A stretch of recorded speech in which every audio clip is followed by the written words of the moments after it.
तो चलिए अब आपको यहाँ पे नेक्स्ट क्वेश्चन करना है। नेक्स्ट क्वेश्चन क्या है? सी equivalent.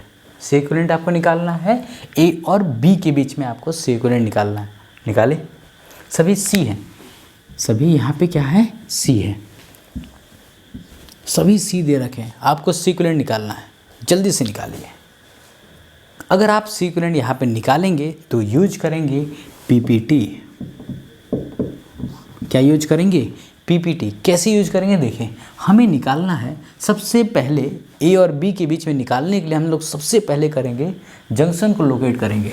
This is our first junction, second, third and fourth junction, right. फिर उसके बाद हम लोग उस पॉइंट को लोकेट कर लेते हैं कि हमें किन के दो के बीच में निकालना है, एक यहाँ और एक यहाँ।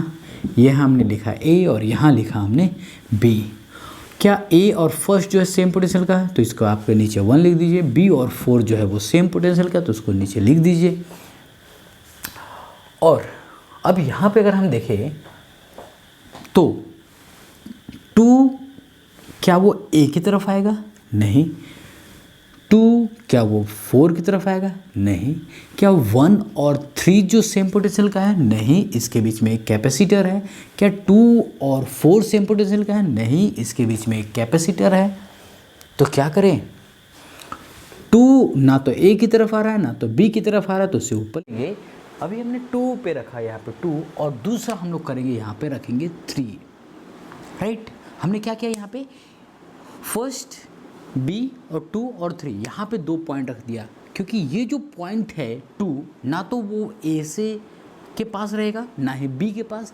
सिमिलरली जो 3 वाला जो चार्ज है, मतलब 3 वाला जो पॉइंट है वो ना तो यहाँ रहेगा और ना ही यहाँ रहेगा। तो अब क्या करना है? सिंपल ज्वाइन कर दिए। आपको यहाँ पे 4 पॉइंट मिल चुके हैं। 1 से 2 के बीच में एक कैपेसिटर है, आप इसे ज्वाइन करिए यहाँ पे और इसे कैंसिल आउट कर दीजिए। 2 से 3 के बीच में एक है, 2 यहाँ 3 यहाँ, उनके बीच में एक कैपेसिटर है, लगा दीजिए, कैंसिल आउट होता चला जाएगा।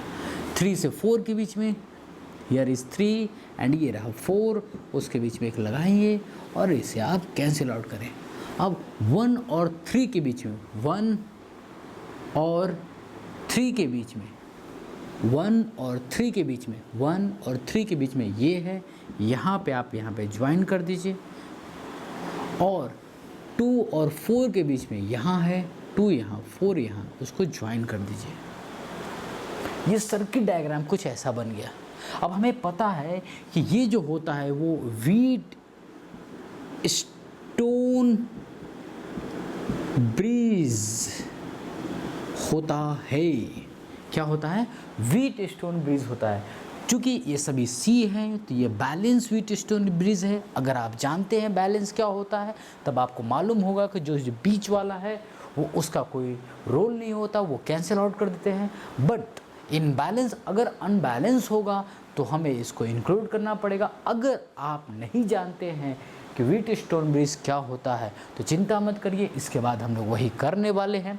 तो फिलहाल हम यहाँ पे बात करते हैं कि बैलेंस व्हीट स्टोन ब्रिज होता है। अब ये बैलेंस व्हीट स्टोन ब्रिज कैसे होता है, अगर आपके ये मन में सवाल अगर उठ रहा है इसे, तो थोड़ा देर हम इस पे वापस इस टॉपिक पे चर्चा करेंगे इस क्वेश्चंस के बाद। तो पहले हम लोग यहाँ पे बात करते हैं। ये अभी मैं बता देता हूँ कि ये बैलेंस है, बैलेंस व्हीट स्टोन ब्रिज है। तो अभी हम इसे सॉल्व करेंगे तो क्या होगा? ये हो जाएगा सी और सी। अगर बैलेंस में बीच वाले का कोई रोल नहीं होता है, बैलेंस वाले में बीच का रोल नहीं होता है, तो ये रहा सी, ये रहा सी, ये दोनों सीरीज़ में है तो होगा C/2। ये है सी, ये है सी, तो होगा दोनों का सीरीज़ में है तो ये होगा C/2। और ये दोनों जो है वो पैरेलल में है, C/2, तो ये बच जाएगा C। एक बार चेक कर लीजिए मैंने कुछ गड़बड़ तो नहीं करा। यहाँ से है सी, ये है सी, दोनों सीरीज़ में है तो 1/C1, 1/C1 प्लस 1/C2, तो ये हो जाएगा C/2। यहाँ पे अगर हम बात करें तो ये भी सिमिलरली वैसे ही होगा। तो C/2 मतलब C आ गया। अब चूँकि ये दोनों पैरेलल में है A और B, और यहाँ से अगर हम बात करें तो ये पैरेलल में है, क्योंकि बीच वाले का तो कोई रोल होता ही नहीं है। अगर आपको अगर ये बात समझ में नहीं आ रही है तो आप इस बार एक बार यहाँ पर फिर से देख लीजिए। यहाँ से हमने इन दोनों को पैरेलल में करा तो ये आया c/2, नीचे में हमने एक और पैरेलल में करा तो ये बना c/2, और जो कि दोनों ही पैरेलल में है a और b, तो अब ये बन गया, इनको लिख लिया हमने यहाँ पे c। ठीक है, ओके। तो ये क्वेश्चन आपको यहाँ तक क्लियर है। चलिए अब हम नेक्स्ट क्वेश्चन करते हैं, find c equivalent between a and b। आपको यहाँ पे c इक्विवेलेंट निकालना है a और b के बीच में। कैसे करेंगे? वही अपना पुराना तरीका, पॉइंट पोटेंशियल टेक्निक, उसी टेक्निक की मदद से हम यहाँ पे क्वेश्चन कर रहे हैं। चलिए फटाफट देखते हैं हम यहाँ पे। सबसे पहले क्या करेंगे, इस प्लेट का नाम करेंगे यहाँ पे first a dash, second dash, third dash, चार डैश, फोर्थ डैश, राइट। पहले हमने यहाँ पे नेम कर दिया सारे जो भी प्लेट्स हैं। मैंने 1 डैश क्यों लिया है, 2 डैश क्यों लिया है, 3 डैश क्यों लिया है, 4 डैश क्यों लिया है, अब ये आपको थोड़ी देर में समझ में आ जाएगा। ये हर प्लेट का कॉम्बिनेशन कैसे बन रहा है, इसकी वजह से मैंने आपको यहाँ पे लिया है। 1 का जो बन रहा है वो इन्फिनिटी के साथ बन रहा है, 4 डैश का पूरा इन्फिनिटी के साथ बन रहा है। अब 4 डैश और 3 डैश के बीच में बनेगा यहाँ पे, इसलिए मैंने यहाँ पे लिया है पॉइंट को। ओके, नाउ हमने सबसे पहले पॉइंट लोकेट कर दिया। अब हम क्या करेंगे, क्लब करेंगे, जो सेम पोटेंशियल का है उसे हम क्या करेंगे, क्लब करेंगे। तो हमें निकालना है किनके बीच में, A और B। तो ये 2 पॉइंट दे देते हैं यहाँ पे A एंड यहाँ पर दे देते हैं B। क्लियर है? A और B के बीच में हमें निकालना है, इसलिए मैंने यहाँ पे लिख दिया A और B। 1 डैश और 2 के बीच में, ये यहाँ पर देखिए 1 डैश, 3 डैश, 3 और 3 डैश, 1 और 1 डैश, ये सभी A से जुड़े हुए हैं। ये सभी किससे जुड़े हुए? 1 डैश, 1 डैश, 3 डैश, ये सभी का पोटेंशियल यहाँ पे है और ये कॉमन पोटेंशियल से जुड़ा हुआ है, और ये कॉमन पोटेंशियल क्या है, A है। तो आप यहाँ पे लिख सकते हैं इस प्लेट को 1 डैश, 3 डैश, ये सभी कॉमन पोटेंशियल से जुड़े हुए हैं, और वो कॉमन पोटेंशियल कौन है, A है, राइट। आ रहा है आपको समझ में? ओके। दूसरा हम अगर हम यहाँ पर देखें तो ये रहा सेकंड प्लेट 2 और 2 डैश, और फोर्थ प्लेट 4 और 4 डैश, ये सभी एक खास पॉइंट से जुड़े हुए हैं यहाँ पर, और यहाँ का जो पोटेंशियल है वो हमने लिया हुआ है B। तो हम B पे जोड़ते हैं 2 डैश, 4 डैश, ये हमने क्लब कर दिया। एक बार दोबारा देखिए हमने क्लब कैसे किया है। ये वाला प्लेट और ये वाला प्लेट कॉमन पोटेंशियल से जुड़ा हुआ है, ये दोनों एक जुड़े हुए हैं, यानी कि इस प्लेट का पोटेंशियल और इस प्लेट का पोटेंशियल दोनों सेम होगा, इसलिए मैंने यहाँ पे इसको एक क्लब में किया है। और जो दूसरा वाला प्लेट है और चौथा वाला प्लेट है वो B वाले से जुड़ा हुआ है, इसलिए हमने इसको क्लब किया हुआ है, राइट। अब क्या करेंगे, 1 डैश और 2 के बीच में एक कैपेसिटर बन रहा है, जो कि इसका जो सेपरेशन है वो सेपरेशन अपन ले लेते हैं D है, ये भी सेपरेशन अपन D ले लेते हैं, और ये भी सेपरेशन हम यहाँ पे D ले लेते हैं, ठीक है।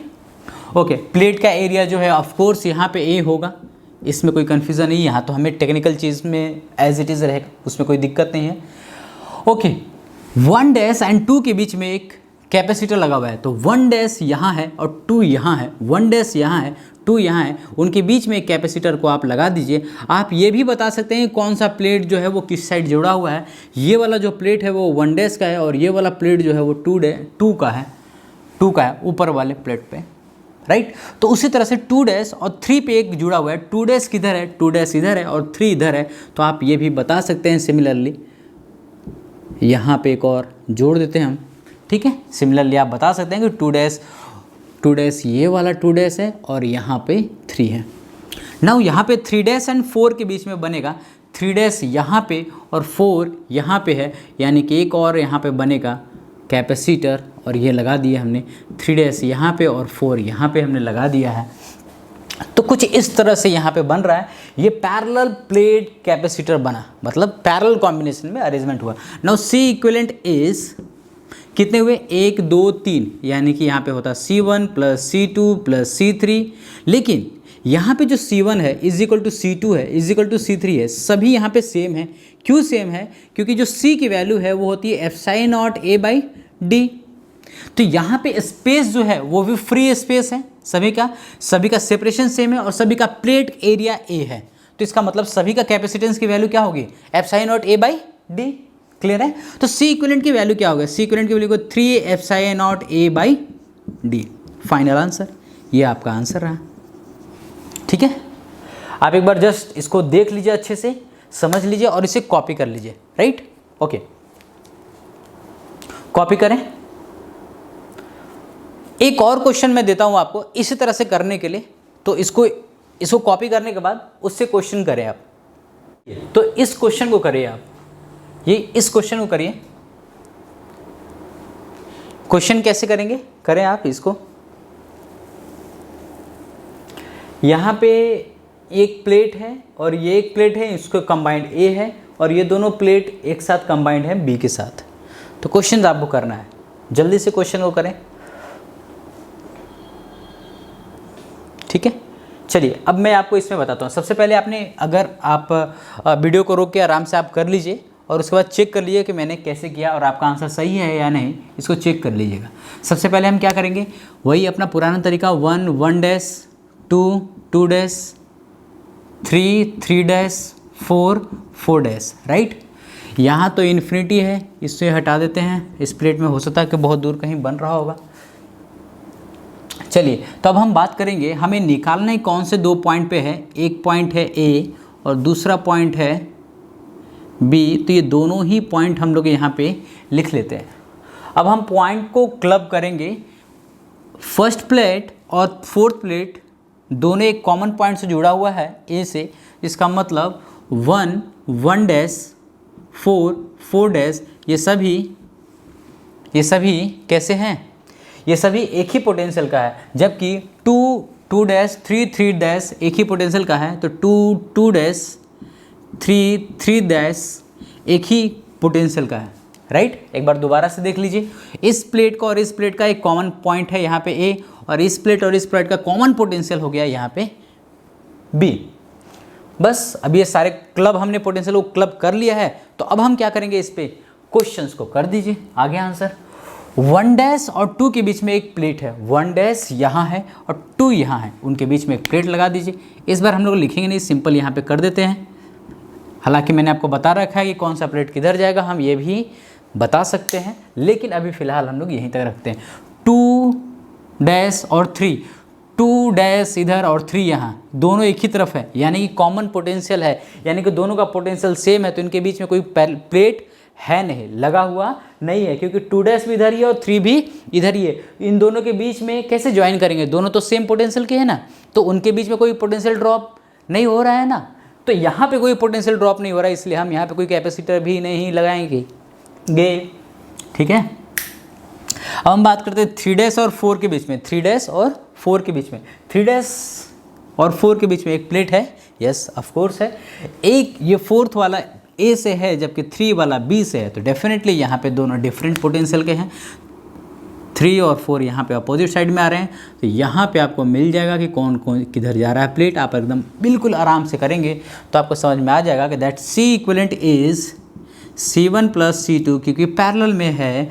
और यहाँ पे मैं आपको बता दूँ C1 is equal to C2 है, राइट, क्योंकि फ्री स्पेसेस है और दोनों का जो सेपरेशन है वो यहाँ पे D है, कॉमन है। तो इसका जो C इक्विवेलेंट होगा वो 2 times of epsilon not A upon में D होगा।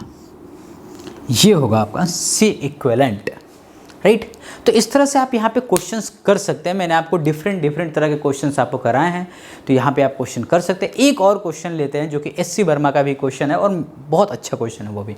तो चलिए हम उस क्वेश्चन के भी टाइप को करते हैं। नेक्स्ट क्वेश्चन लेते हैं, क्वेश्चन को करें। यहाँ पे है C इक्विवेलेंट निकालना है आपको। यहाँ पे इन 2 पॉइंट है, यहाँ पे इसका आपको C इक्विवेलेंट निकालना है।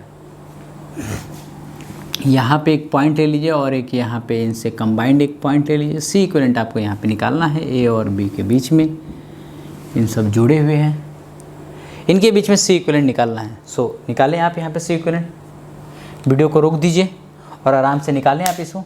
उसके बाद प्ले कर देगा और आराम से देखेंगे। तो हम यहाँ पे सॉल्व कर देते हैं।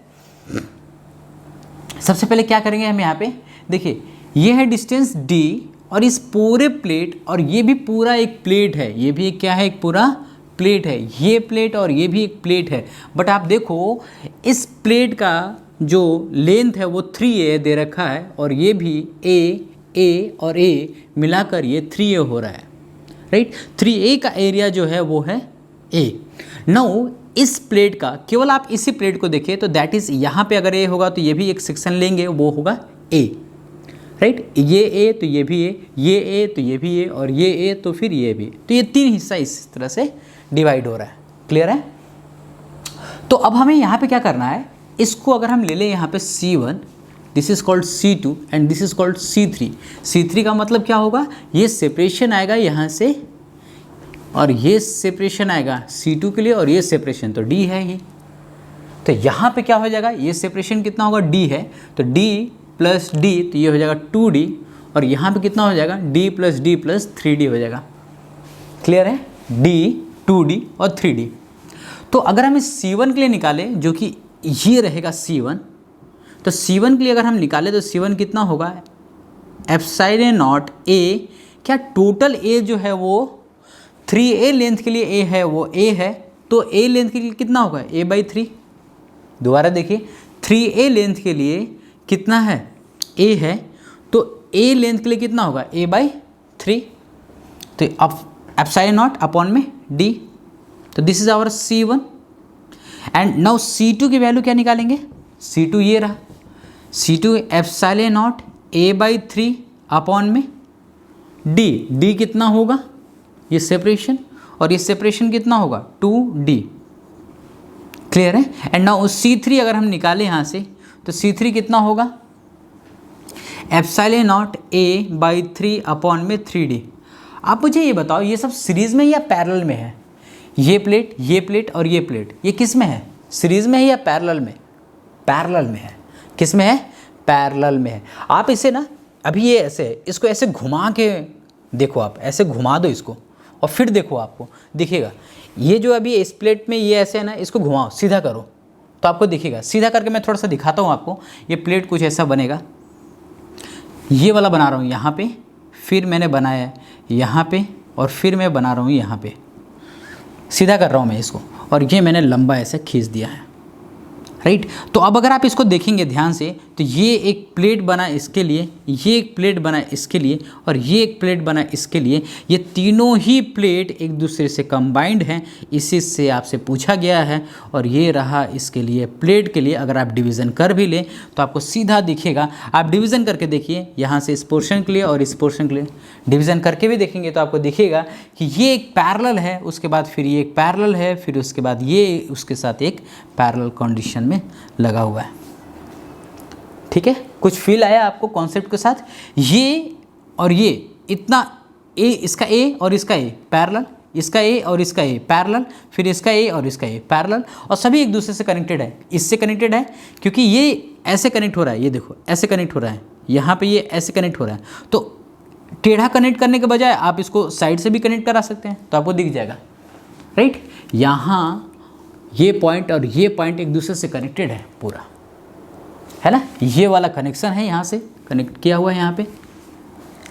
तो इसलिए ये तीनों किस में है? पैरेलल में। जब आप पैरेलल में सॉल्व करेंगे तो अब अपने को कुछ नहीं कैलकुलेशन करना है, C1 plus C2 plus C3 करेंगे तो आंसर आएगा। अब यहाँ पर देखिए C1 की वैल्यू लिखेंगे, एप्सिलॉन नॉट A/3 को कॉमन ले लेंगे, अपॉन में D को कॉमन ले ही लेते हैं। यहाँ पे होगा 1 प्लस यहाँ पे हो जाएगा 1/2D प्लस वहाँ पे होगा 1/3D। सॉल्व करेंगे, जो आएगा इसका आंसर आएगा। मैं ज़्यादा और सॉल्व नहीं कर रहा हूँ, अब आप कर सकते हैं। मेरा सिर्फ यहाँ पे सिर्फ आपको कॉन्सेप्ट बताना था, सॉल्यूशन तो आप आराम से कर सकते हैं। क्लियर है? तो इस तरह से आप यहाँ पे क्वेश्चंस कर सकते हैं, राइट। ओके, तो अब हम बात करेंगे यहाँ पे किरचॉफ्स के बारे में। अच्छा, किरचॉफ्स तो करंट में पढ़ते हैं, फिर कैपेसिटर में कहाँ पढ़ा है? एनसीईआरटी में कहीं पे दे भी नहीं रखा है किरचॉफ्स, करंट में दे रखा है। बट फिर भी मैं आपको कैपेसिटर में पढ़ाऊंगा और उससे क्वेश्चंस कराऊंगा, कैसे क्वेश्चंस आप किरचॉफ्स के मदद से आप कैपेसिटर में भी कुछ क्वेश्चंस बहुत आसान तरीके से कर सकते हैं। और आपको करंट में भी बताऊंगा किरचॉफ्स का। तो किरचॉफ्स का बहुत बड़ा रोल है, किरचॉफ्स जो है वो वाकई में बहुत बड़ा है। एक्चुअली किरचॉफ्स का इस्तेमाल क्यों करते हैं, क्या होता है किरचॉफ्स? अगर हम बात करें तो किरचॉफ्स का बेसिकली इंट्रोड्यूस हुआ था ना 2 बैटरी को यूज करने के लिए, क्योंकि सिंगल बैटरी को यूज करने के लिए हम लोग पहले से भी ओम्स लॉ जानते थे। अभी आप करंट में जब पढ़ेंगे तो आपको थोड़ा और डिटेल में बताऊंगा, बट फिलहाल हम लोग यहाँ पे किरचॉफ्स पढ़ते हैं। इसके आगे में किरचॉफ्स के क्वेश्चंस करेंगे, उसके बाद फिर हम इसको आगे कंटिन्यू करते हैं, ठीक है।